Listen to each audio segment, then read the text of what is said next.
JKS news के उर्दू खबरनामे में आपका खैर मकदम। मैं हूं आपके साथ आलम खान। अगला खबरों पर आगे बढ़ने से कबल आई नजर डालते हैं इस वक्त की हेडलाइंस पर।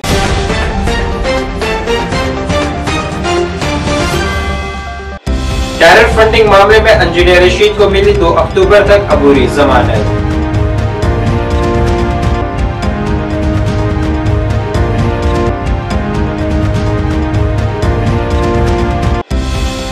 असेंबली इंतखाबात के तनाजुर में सियासी बयानबाजी जारी। बीजेपी का दावा दफा 370 की मनसूखी के बाद खवातीन को मिले हैं उनके हकूक। कांग्रेस का इल्जाम बीजेपी की गलत पॉलिसियों से अवाम परेशान।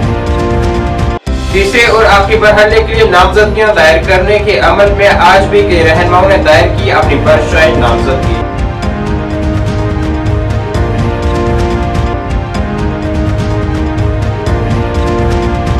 और असेंबली हलकों के लिए पार्टी मैंडेट मिलने के बाद कांग्रेस के कारकुनान अपने महबूब रहनुमाओं को पेश कर रहे हैं मुबारकबाद।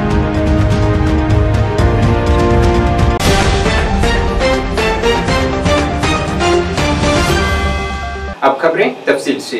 दिल्ली की एक अदालत ने आज लोकसभा रुकने पार्लियामान इंजीनियर रशीद को टेरर फंडिंग मामले में 2 अक्टूबर तक अबूरी जमानत दे दी है। इंजीनियर रशीद के नाम से मशहूर शेख अब्दुल रशीद ने बारामूला में 2024 के लोकसभा इंतखाबात में साबिक वजीर आला उमर अब्दुल्ला को शिकस्त दी थी। एडिशनल सेशन जज चंद्रजीत सिंह ने इंजीनियर रशीद को आइंदा जम्मू कश्मीर असेंबली इंतखाबात में मुहिम चलाने के लिए अबूरी जमानत के लिए अदालत में रुजू किया था। इंजीनियर रशीद 2019 से जेल में हैं और तिहाड़ जेल में बंद थे। कश्मीरी ताजिर ज़हूर वटाली की तहकीकात के दौरान इस केस में इंजीनियर रशीद का नाम सामने आया था, जिसे NIA ने वादी कश्मीर में दहशतगर्द ग्रुपों और अलीहदगी पसंदों की माली मामलत के इल्जाम में गिरफ्तार किया था।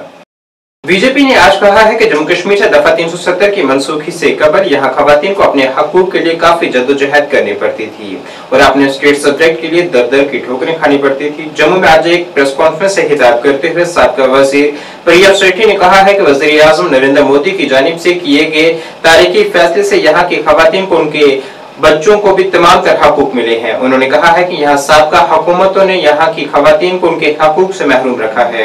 इस दौरान उन्होंने मरकज की जानिब से खवातीन और बच्चियों के लिए मुतारिफ करवाई गई स्कीमों से भी मुतल्लिक जानकारी फराहम की है। उन्होंने खवातीन को बाअख्तियार बनाने के लिए बीजेपी के मंशूर का भी जिक्र किया है। माननीय प्रधानमंत्री जी के नेतृत्व में इन 10 सालों में किया गया है और खासकर जम्मू कश्मीर एक सशक्त और समृद्ध महिला के न्याय को जो है कहीं ना कहीं जम्मू कश्मीर में मिला है। हमने देखा है और हमने महसूस भी किया है कि 10 साल से पहले जब 370 का एब्रोगेशन नहीं था, जब माननीय प्रधानमंत्री जी ने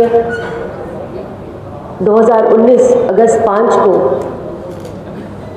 370 को एब्रोगेट किया, तो कहीं ना कहीं एक सम्मान जो है, एक डिग्निटी के साथ जीने का अगर किसी को मान सम्मान मिला तो वो महिला शक्ति को मिला। हमने वो समा भी देखा जब महिलाएं 370 जब था उस समय कैसे अपना स्टेट सब्जेक्ट बनाने के लिए आती थी।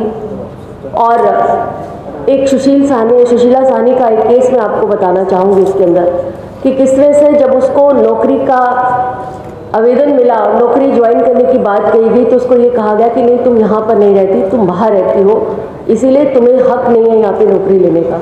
यहाँ की बेटी, यहाँ की बच्ची, और अगर वो बिहार के बाहर चली जाती है तो उसका हकूक, उसका जो उसका हक है, उसकी डिग्निटी है, उसका जो कॉन्स्टिट्यूशनल राइट है, उससे अगर वंचित किया तो ये NC कांग्रेस और PDP की सरकारों ने किया, ये 70 साल किया। उसने कोर्ट का दरवाज़ा खटकाया, उसके बाद भी उसको कोर्ट के दरवाजे खटकाने के बाद भी यहाँ पर उसको तो राइट मिल गया स्टेट सब्जेक्ट का, लेकिन उसके बच्चों को जो है वंचित किया गया। ये कहीं ना कहीं अन्याय जो है हमारी नारी शक्ति के साथ, हमारी महिला शक्ति के साथ 70 साल होता रहा। अगर सही सशक्तिकरण कहीं किया गया तो माननीय प्रधानमंत्री श्री नरेंद्र भाई मोदी जी ने 370 को जब एग्रीगेट किया तो हमारी नारी शक्ति, हमारी महिला को सम्मानित महसूस किया। और यही नहीं, सम्मानित ही नहीं, उसके बच्चों के जो हुकूक थे, उसके जो राइट्स थे, जो उसको कॉन्स्टिट्यूशन देता है, उसको कहीं ना कहीं अगर सशक्त करने की कोशिश की तो माननीय प्रधानमंत्री जी ने एब्रोगेशन ऑफ आर्टिकल 370 के बाद हुआ। कांग्रेस अर्बन के नायब सदर पवन शर्मा ने बीजेपी की मजम्मत करते हुए आज कहा है कि बीजेपी की गलत पॉलिसियों की वजह से यहां अवाम परेशानियों का सामना कर रही है, कारोबार को काफी नुकसान पहुंच रहा है और स्मार्ट मीटर वगैरह नस्ब कर अवाम को तकलीफ पहुंचाने की हर मुमकिन कोशिश की जा रही है। उन्होंने जम्मू कश्मीर की अवाम से अपील की है कि वो अपने वोट का सही इस्तेमाल करें और यहाँ के मुस्तकबिल को रोशन बनाएं। कहीं ऐसा न हो इस बार तो सुप्रीम कोर्ट की गाइडलाइन से जम्मू कश्मीर में इलेक्शन हो रही हैं। आने वाले समय में अगर इस बार भी हम जम्मू के खासकर हमारे डोगरे बच्चों से, बच्चियों से, माताओं से, बहनों से अपील करता हूं कि इलेक्शन इस बार जो हो रही है इसमें कांग्रेस का भरपूर समर्थन करें और कांग्रेस के कैंडिडेट हमारे जहां से भी इलेक्शन लड़े हैं उनको कामयाब बनाए। क्योंकि पिछले 10 सालों में जम्मू की जो इन्होंने बदतर हालत की हुई है, खासकर 2019 के बाद जम्मू का जो युवा है वो बिल्कुल बेरोजगार है। जो दुकानदार आगे अपना व्यवसाय चलते हैं आजकल वो बिल्कुल ठप हो चुका है। उसके बाद इन्होंने जो खून चूसने वाली मशीनें हर घर के बाहर स्मार्ट मीटर के तौर पर जम्मू के लोगों को दी, ये आप सभी भली भांति वाकिफ है कि इसके कैसे बड़े बड़े बिल आ रहे हैं, लोगों से जबरन वसूली की जा रही है।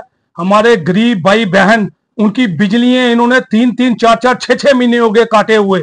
हमारे जो जम्मू के डोगरा हैं उनका इनकम ऑफ सोर्स तो कोई रहा नहीं, जितनी उनकी आमदन पहले थी आज वो बिल्कुल नीचे गिर चुकी है।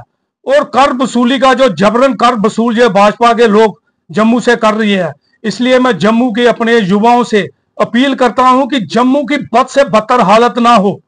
आपको पता जम्मू में जो है मंदिरों का शहर कहा जाता था, आज ये वाइन शॉपों का अड्डा बन चुका है, नशे का हब बन चुका है जम्मू कश्मीर। मैं जनता से अपील करता हूं कि उड़ता पंजाब आप सबने देखा होगा, लेकिन हमें ये कभी हमने जिंदगी में नहीं सोचा होगा कि हमारा जम्मू भी उड़ता जम्मू बन जाएगा।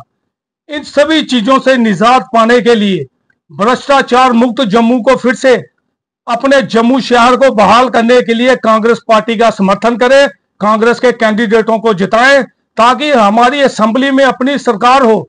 आज जम्मू की जनता की सुध लेने वाला कोई नहीं है। कांग्रेस की सरकार आएगी, जम्मू की सुध लेने वाला कोई आपको दिखेगा। आज आप मेडिकल कॉलेज में चले आओ, हॉस्पिटलों की हालत क्या है, कोई पूछने वाला नहीं है। जम्मू को बद से बदतर कर दिया इन्होंने। स्मार्ट सिटी के नाम पर सिर्फ जम्मू के लोगों से ठगी की इन्होंने। सड़कों पे चले आओ, आपको रोड में इतने इतने खड्डे होंगे कि आपको पता ही नहीं चलेगा आगे खड्डा है कि नाला है। ये हालत इन लोगों ने जम्मू की कर दी है। भाजपा की नीति जो है ये सिर्फ जुमला पार्टी रह चुकी है। आपने देखा होगा पिछले 10 सालों में पूरे जम्मू में बड़ी बड़ी हुडिंगें सिर्फ भाजपा की दिखेंगी। अगर आप न्यूज़पेपर खोलते हो तो फ्रंट पेज पे बड़ी बड़ी न्यूज़ें सिर्फ बीजेपी की दिखती हैं, युवाओं की ओर इनका कोई ध्यान नहीं है। जितना पैसा जितना अपने स्मार्ट सिटी के नाम पर ये जो है अपने जेबें भरने के लिए सिर्फ अपनी सत्ता के लालच के कारण आपने जम्मू को लोगों को नर्क में धकेल के रख दिया है। मैं जम्मू की जनता से खासकर अपने डोगरे युवाओं से अपील करता हूं कि कांग्रेस को समर्थन करें, कांग्रेस को कामयाब बनाएं। ये स्टेट जो है हमारी राजा हरि सिंह जी की देन है। आपने देखा होगा आज सुबह मैं देख रहा था श्राइन बोर्ड में, श्राइन बोर्ड वालों ने यह किया अभी नया मुद्दा कि माता वैष्णो देवी के हम दर्शन करने जाते थे, वो महाराज गुलाब सिंह जी ने उस भवन को निर्माण किया था। आज उनकी जो फोटोएं जहां मंदिरों में लगी हुई थी वो भी उतारने का काम इन श्राइन बोर्ड वालों ने किया है। इस जो सरकार है इसकी मंशा सिर्फ जम्मू के लोगों को लूटना है और नर्क में फेंकना है। 2019 से पहले खुशहाल जम्मू जैसे पहले था वैसे कांग्रेस पार्टी इसको दोबारा खुशहाल जम्मू बनाएगी और लोगों से जबरन कल वसूली जो भाजपा की सरकार कर रही है ये सिर्फ जुमलेबाजों की पार्टी है। इसको जम्मू की जनता के हित में कुछ लेना देना नहीं है। इनको जम्मू की जनता के हित में कुछ लेना देना नहीं है। इसलिए मैं जम्मू की अपनी आवाम से खासकर डोगरे भाई बहन। पटन से राष्ट्रीय लोकदल के उम्मीदवार मुस्तफा लोन ने पटन में रिटर्निंग ऑफिसर के दफ्तर में अपनी पर्चा नामजदगी दायर की है। यहाँ उनके हमरा बड़ी तादाद में उनके हमायती मौजूद रहे और उन्हें भरपूर हिमायत देने का ऐलान किया है। तो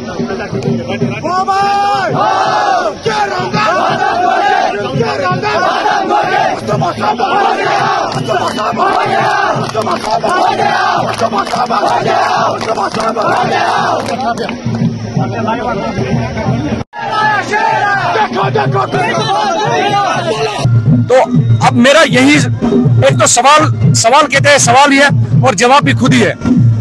लोगों के लिए ये मैसेज मैं छोड़ना चाहता हूँ, साने पटन कॉन्स्टिट्यूंसी कोर लूट ये वन खाब हक सब्ज बाग हक और तुम सब्ज बाग तिम रूद तिथि ददमित यह तुम वनुक तामत और यह वनुक तामत रूद। और बस लूकन यह अपील करान जे मेहरबानी करित वनकस तक मौका निशन कि तुम करू कोऑपरेट करू। इंशाल्लाह नो लीडर चुन उस लीडर तुंद खतर रातस दोस इंशाल्लाह काम कर और इंशाल्लाह कामयाबी हासिल कर। तुम पानस पता पटन कॉन्स्टिट्यूंसी यह बिजनेस हब बनियोमुत। तुम वो सोन hospital not well developed, development गमस कहें। हमारे स्कूल्स देखिए, सोन एजुकेशन सिस्टम वो पटनस मज जो कहीं काबिल कार नहीं है, कहीं स्टाफ ज्यादा है बच्चे कम है, कहीं बच्चे ज्यादा है स्टाफ कम है। जी क्या मैसेज है? मैसेज यही है, वन वक्त त्रो यल और आ जाओ, मैं आपके साथ हूँ, आप मेरे साथ रहो। और इंशाल्लाह मेरी कोई पॉलिटिकल बैकग्राउंड नहीं है, बहुत अमीर कहें, बहुत गरीब घर मज वोतमुत। लुकन यह गुजारिश करान आज करो पन्ने तकदीर फैसला और अल्लाह ताला खोल इंशाल्लाह रहमान वात इंशाल्लाह ताला मुस्ताक। बीजेपी की जानिब से बाहू असेंबली हलके से विक्रम रंधावा को पार्टी उम्मीदवार बनाने के बाद उनके हामियों ने उन्हें मुबारकबाद पेश की है और उन्हें मरकजी क़यादत के इस फैसले के लिए शुक्रिया अदा किया है। विक्रम रंधावा ने भी बीजेपी कौमी सदर जेपी नड्डा का उन्हें नामजद करने के लिए शुक्रिया अदा किया है और कहा है कि वो अवाम की बेहतरी के लिए हर मुमकिन कोशिश करेंगे।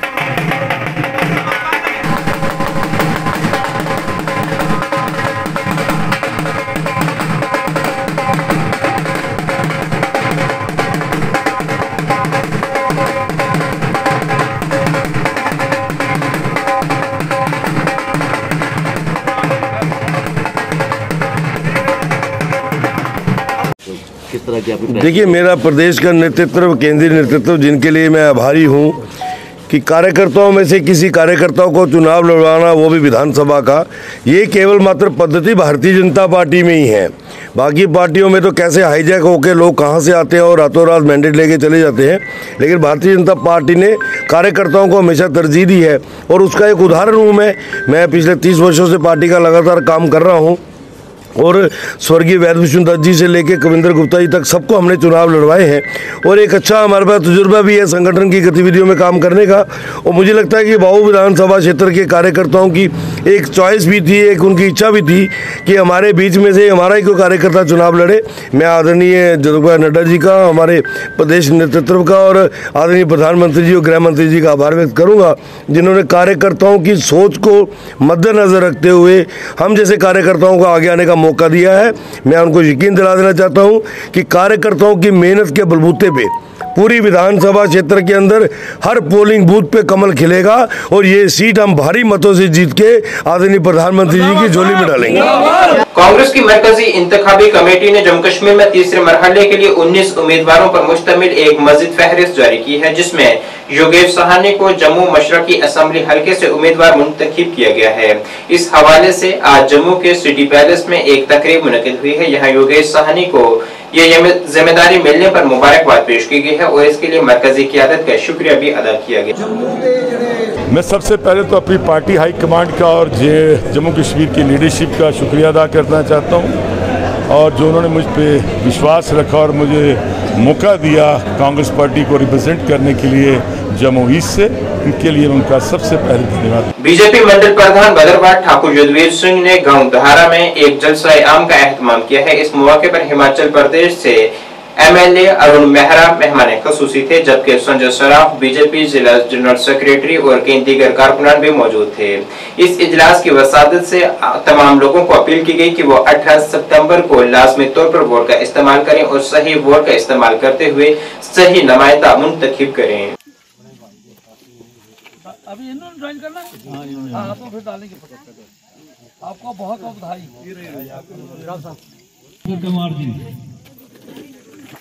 जी क्या कहना चाहिए? देखें जनाब, ये आज आपने देखा यहाँ धारा में एक मीटिंग थी, पब्लिक मीटिंग थी, तो बहुत लोगों में जोश है उस इलेक्शन को लेकर। तो मेरा ये इस वक्त मानना है कि बीजेपी जो कुंजा भद्रुआ है, हम 10,000 वोटों से आगे ऊपर जीतने वाले हैं। हमें अपना कैलकुलेशन फिट कर दिया है और हमें कोई हरा नहीं सकता है, और 10,000 वोटों से हम भद्रुआ कॉन्स्टिट्यूंसी को जीतने जा रहे हैं। देखिए, इस समय पूरे जम्मू कश्मीर के अंदर एक तरह से भारतीय जनता पार्टी की जो एक लहर चली हुई है, क्योंकि 10 वर्षों के बाद 370-35 के हटने के बाद ये चुनाव है। और इस चुनाव में जिस तरीके से 10 वर्षों के अंदर जम्मू कश्मीर के अंदर अमन चैन शांति भाजपा की सरकार ने लेके आई है, आज लोग यहाँ के खुश हैं। और उसके साथ साथ आम गरीब आदमी के लिए बहुत सारी योजनाएं जो हमारा घोषणा पत्र है उसमें, चाहे वो अस्थायी कर्मचारी हैं, जो हमारी वृद्धा बहनें हैं जिनको पहले 1,000 मिलता था उनको 3,000 देने की घोषणा हुई है। हर परिवार में जो बड़ी महिला है जो उसको मां सम्मान निधि के तहत 18,000 रुपया सालाना मिलेगा। बच्चों की पढ़ाई के लिए पैसे मिलेंगे, लैपटॉप मिलेंगे। जो हायर एजुकेशन में है उनके लिए 10,000 रुपये का प्रावधान साल में रखा गया है। और जो उज्ज्वल योजना के तहत जो 2 सिलेंडर जो कनेक्शन मिलते हैं उनको साल में 2 फ्री सिलेंडर की बात की है। जो किसान सम्मान निधि थी उसको। अच्छा संजय भाई, आप जो यहाँ पर आज आए थे और जगह जा रहे हैं, तो कैसा माहौल है, लोगों की क्या राय बन रही है इस चुनाव को लेकर? मेरे हिसाब से तो मेरे को अपोजिशन तो कहीं दिख नहीं रही है। अपोजिशन का तो ना तो कहीं मैंने कोई ज़्यादा प्रचार देखा, तो ना ही उनका कोई इतना लोगों में रुझान है। सब लोग जो हैं इस वक्त हमको जोक दर दोग, चाहे वो मुस्लिम है, चाहे हिंदू कम्युनिटी से हैं, चाहे किसी भी कम्युनिटी से, वो हमको अप्रोच कर रहे हैं, वो बुला रहे हैं, बार बार हमको बुला रहे हैं कि आप आओ, हम गांव के गांव ज्वाइन करके जो है एक बार हमने क्लियर इस दफ़ा जो मेजॉरिटी जो देनी है वो भारतीय जनता पार्टी को देनी है। और मेरे को लगता है इस चुनाव में भारतीय जनता पार्टी एक बहुत बड़े मतों से यहाँ से जीतने वाली है। जम्मू कश्मीर अपनी पार्टी के सदर सैयद मोहम्मद अल्ताफ बुखारी ने आज चनापुरा हल्के के बाग महताब इलाके में अपनी इंतखाबी मुहिम जारी रखी है। यहाँ उन्होंने मसाइल भी सुने हैं और उनसे अपील की है कि वो उनकी हिमायत करें और उन्हें असेंबली इंतखाबात में कामयाब बनाएं।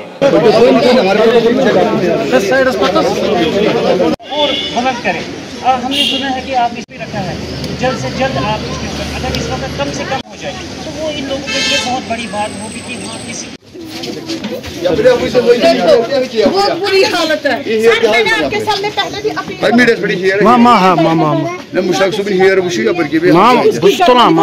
इसको सर में प्रॉब्लम है बहुत ज्यादा। ये देखो अल्लाह पाक एक एनजीओ के थ्रू कोई नहीं सुनने वाला, एक एनजीओ वो भी खत्म हो गया, वो 3 पे है। अल्लाह पाक की कसम इसमें ये बच्चे रह रहे हैं। सर देखिए सर इसमें ये देखिए इसमें ये नया इलाका मेरे साथ आया है बाग महताब का, इसलिए पहली बार यहाँ मैं आया हूँ। लोगों की मुश्किलात हैं काफ़ी ज़्यादा हैं। आज मुझे यहाँ लगता है कि डिफरेंस कितनी है छानपोरा और ये जो छानपोरा हमारे साथ है, मेरी कॉन्स्टिट्यूंसी का हिस्सा था जब मैं MLA था, हालांकि वो भी 3 साल का ही दौर था, लेकिन ये यहाँ काफ़ी डिफरेंस है। इंशाल्लाह लोगों को मैं वादा देता हूँ कि अगले मई जून तक ये डिफरेंस खत्म हो जाए। यहाँ के लोगों के हमने जब शिकायत भी सुनी तो उनका मानना है कि ये नेगलेक्ट काफ़ी हो गया है, रोड्स वगैरह हैं। मैंने देखा, मैं अभी यहाँ सड़क बरलब सड़क एक कॉलोनी है, बहुत ही डाउन टोडन लोग हैं, वहाँ पे लगता है जैसे इस सदी में यहाँ कोई नहीं आया। शर्मिंदगी इतनी उठानी पड़ी वहाँ जो देखा, मुझे पता नहीं है 7 साल ये गवर्नर इंतज़ामिया जो कहती है स्मार्ट सिटी, अगर वो स्मार्ट सिटी है तो फिर गवर्नर साहब को। सर अगर आप सियासत की बात करें तो कल से काफ़ी ज़्यादा बयानात आ रहे हैं कि महबूबा मुफ्ती का मानना है कि AIP के पैसे कहाँ से आ रहे हैं, वो इतने कैंडिडेट हर जगह उठा रही हैं और उनका लीडर वहाँ से बंद भी है, और उनके पास पैसे कहाँ से आ रहे हैं, कहाँ से वो लीडर हर जगह से उठा रहे हैं, और मान रही हैं कि जो भी महबूबा जी खुद कहती है मैं पैसे के बिना इलेक्शन लड़ती हूँ।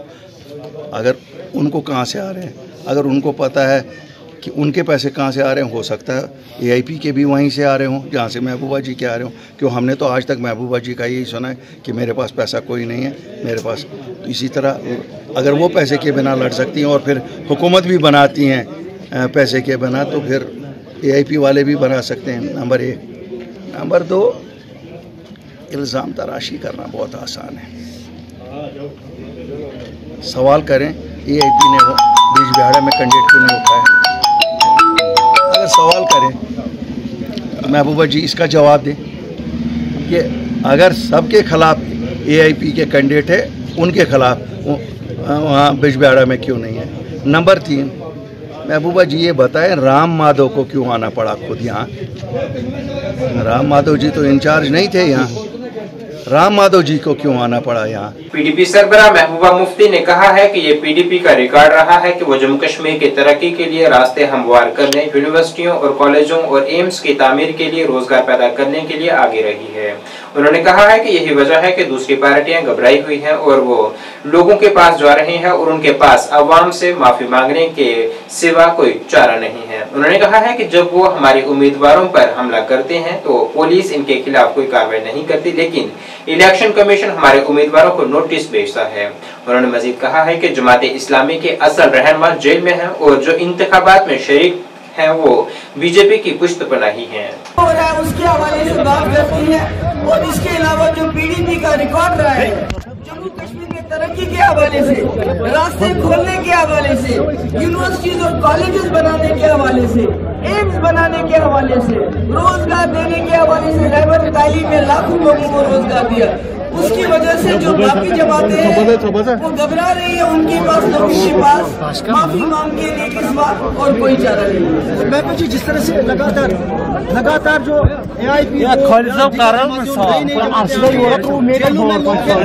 मैदान में उतारा जा रहा है, इसका मतलब क्या है? देखिए मुझे एक बात बताइए, जो गरीब आदमी जेल में है उसके माँ बाप को उसको मिलने की इजाजत नहीं है।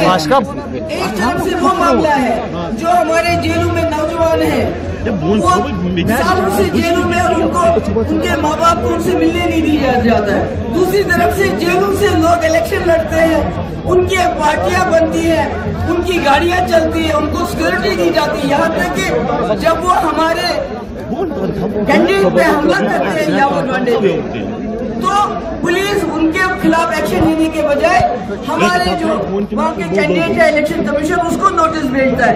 इससे आपको पता होना चाहिए कि जो जेलों से इलेक्शन लड़ रहे हैं उनका क्या मामला है। Thank you so much. BJP Jammu Kashmir के general secretary doctor Devendra Kumar Manyal ने आज गगवाल सांबा में रिटर्निंग ऑफिसर के सामने 69 रामगढ़ हाईके के लिए अपने कागजात नामजदगी दाखिल किया है। यहाँ उनके हमरा member पार्लियामान Jugal Kishore Sharma, DDC chairman Keshav Dutt Sharma और हजारों हामी भी उनके हमरा थे। अपनी परिचय नामजदगी दाखिल करने के बाद मीडिया से बात करते हुए डॉक्टर देवेंद्र कुमार मनियाल ने इंतखाबात में बीजेपी की जीत पर मुकम्मल एतमाद का इजहार करते हुए कहा है कि उन्हें यकीन है कि पार्टी जम्मू कश्मीर में वाज़ह अक्सरियत के साथ अगली हुकूमत तश्कील देगी। उन्होंने पार्टी कारकुनान पर जोर दिया है कि वो हर फर्द तक पहुंचे, उन्हें बीजेपी की हुकूमत के प्रोग्रामों और पॉलिसियों से वाकिफ करवाएं और बीजेपी के वाज़ह एजेंडे पर मबनी हमायत हासिल करें। उन्होंने इनकी हौसला अफजाई भी की और लोगों को बेहतर और महफूज मुस्तकबिल के लिए वोट डालने की तरकीब दें।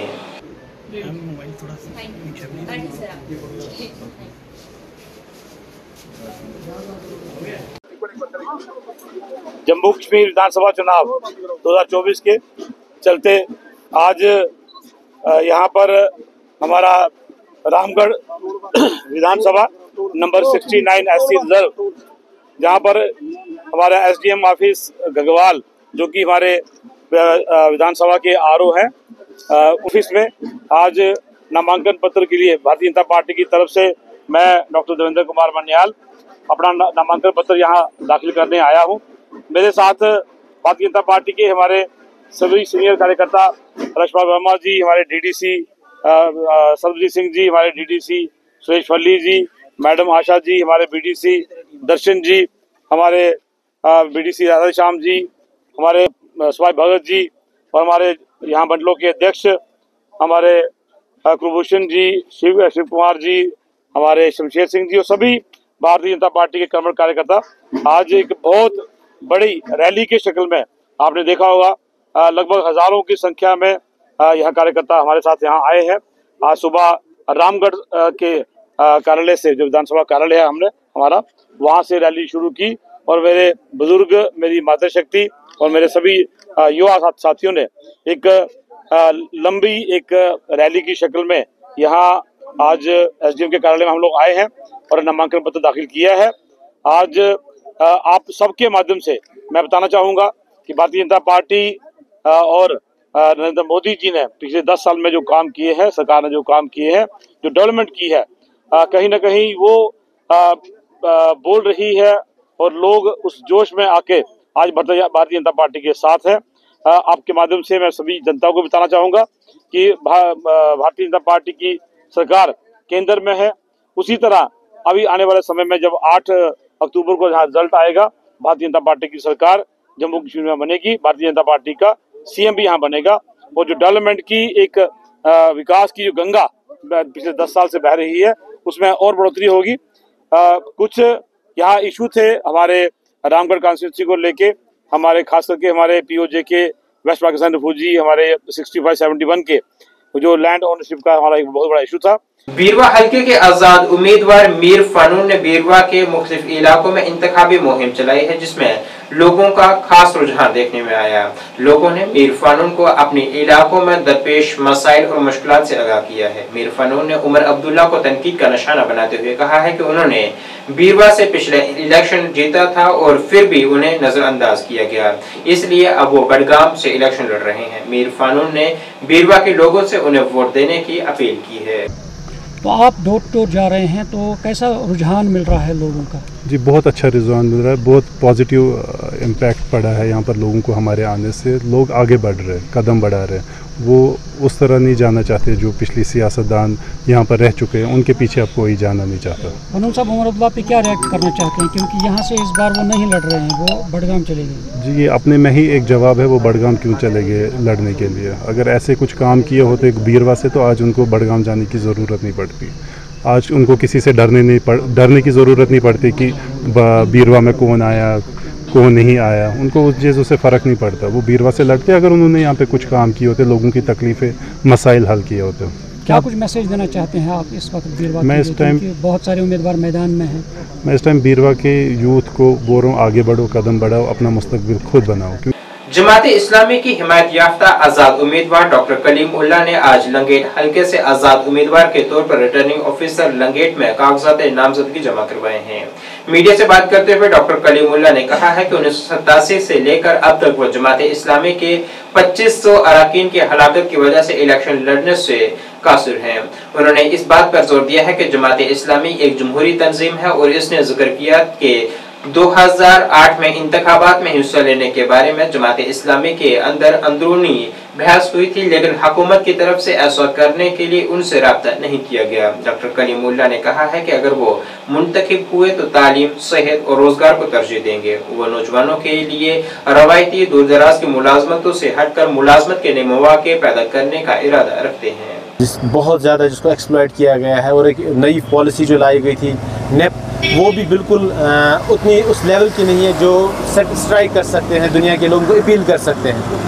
तो ये चीज़ें हैं। इसके बाद हमारे पास यहाँ पे अनएम्प्लॉयमेंट की बहुत सारे यूथ इसमें इन्वॉल्व हो गए हैं, एजुकेशन में आए हैं लेकिन अनएम्प्लॉयड है, तो उसके बारे में बात करनी है। हमें उनको प्राइवेट सेक्टर दिखाना है, रिमोट जॉब्स के बारे में बताना है, वर्क फ्रॉम होम जॉब्स के बारे में बताना है। क्योंकि मैं इस फील्ड का हूँ, मैंने PhD कंप्यूटर साइंस में ही किया है, तो मैं बता सकता हूँ बच्चों को कि बहुत सारे बच्चे, ज़रूरी नहीं आप गवर्नमेंट जॉब कीजिए, आप घर बैठ के पूरी दुनिया को एक्सप्लोर कर सकते हैं और वहाँ से जॉब्स का एक बड़ा एक बड़ा सिनेरियो क्रिएट कर सकते हैं, लोगों को इसकी तरफ ला सकते हैं। हमारी वैली में पिछले बहुत सारे सालों में एक ड्रग्स का कल्चर आम हो गया, हमारे नौजवान इस चीज़ में इन्वॉल्व हो गए हैं।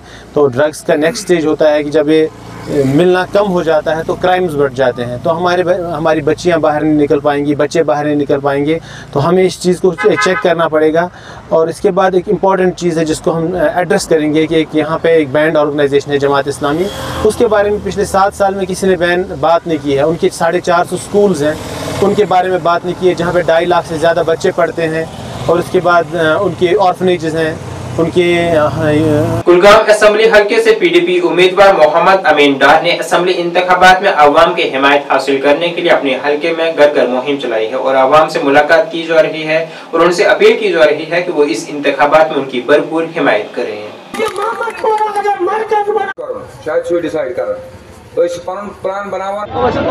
खुश तो हमेशा इंसान को होना ही चाहिए, जिसको अल्लाह पे भरोसा होता है वो खुश ही होता है। इसमें परेशानी वाली क्या बात है। अल्लाह पे छोड़ा है, लोगों के सपोर्ट पे छोड़ा है, जो मुझे बहुत मिल रहा है, इसलिए खुशी रहना चाहिए। खुशी हूँ। लोगों से ये गुजारिश करूँगा, एक ये कि वोट के दिन निकलें, घर वालों के साथ निकले, हमसायों के साथ निकले, सारे वोट को। पीपल्स डेमोक्रेटिक पार्टी के उम्मीदवार जावेद इकबाल ने आज पटन हलके के लिए रिटर्निंग ऑफिसर के दफ्तर में अपने कागजात नामजदगी जमा करवाए हैं। ये आने वाले इंतखाबात में इनकी शिरकत के लिए एक अहम कदम है। नामजदगी रैली में सैकड़ों अफराद ने शिरकत की है। अपने खिताब के दौरान जावेद इकबाल ने कहा है कि साबका सियासतदानों ने पटन पलहालन के लोगों और नौजवानों के ख्वाब चकनाचूर किए हैं और उन्हें बुनियादी सहूलियात से महरूम रखा गया। उन्होंने मजीद कहा है कि इलेक्शन पटन हलके के हर उम्मीदवार के लिए सख्त होगा। शुक्रगुजार हूँ आप लोगों का और जितने भी सपोर्टर्स जो लोग आए थे मेरे साथ, मैं काफ़ी शुक्रगुजार हूँ। आपने हिम्मत दी है।